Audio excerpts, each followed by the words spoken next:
SUPA Creative Nonfiction is a dual enrollment course here at ASIJ with Syracuse University, and it focuses on the literary genre of creative nonfiction. Creative nonfiction is a unique and somewhat novel literary genre that uses techniques that are traditionally applied to fiction, but applies them to true stories. I have been teaching English for almost 15 years, which means I've spent a lot of time teaching students how to analyze texts and research and write analytical literary essays about texts that were written by great writers. But something I have not got to spend as much time doing is teaching students how to be great writers themselves and tell their own stories, to write the great literature that we get to analyze in high school classes. And what we have to figure out together is what makes a story so powerful that it stays with your audience long after they read it.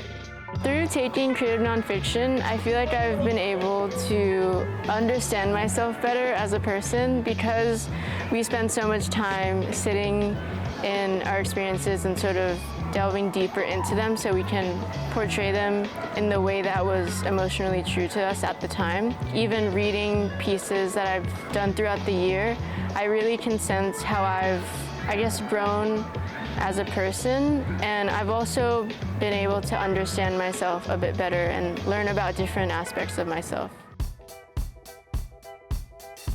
Last year was my first year at ASIJ and my first year in teaching creative nonfiction. And by the end of the year, I was blown away by the stories my students were telling. To really grapple with your own story means taking it beyond your own sphere and putting it out in the world. Coming into this year, I decided, wouldn't it be cool if we published a book?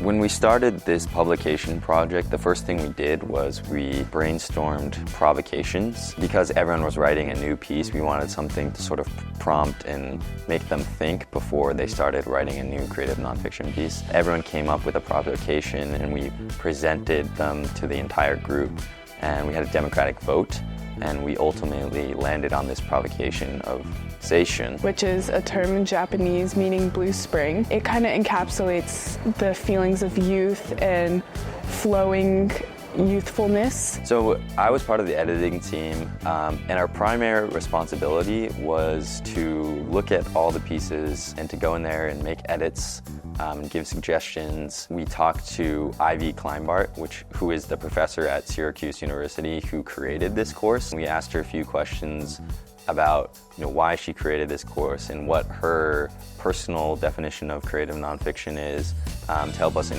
inform our own introduction and forward to this piece. I was part of the layout team, and basically what we did was we planned how each page would sort of look, including the font sizes, typefaces, and just overall layout of the book. And for me personally, I worked on the cover and also the illustrations. As part of the marketing team, our job was to market the book as much as we possibly could. So we've been doing tables during lunch, selling the books. We put up posters all around school.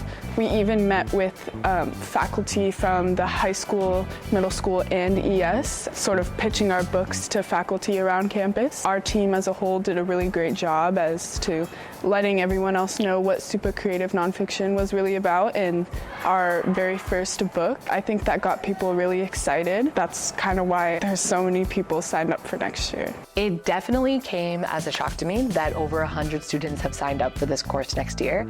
And I think it is a testament to the students this year who went through a publishing project and showed the entire school community what can be done when a group of upperclassmen come together and decide to put their words out in the world. They really blazed a trail that subsequent groups of students can follow to put out their own books so that we have a collection of stories that represent who we were at this time of our lives.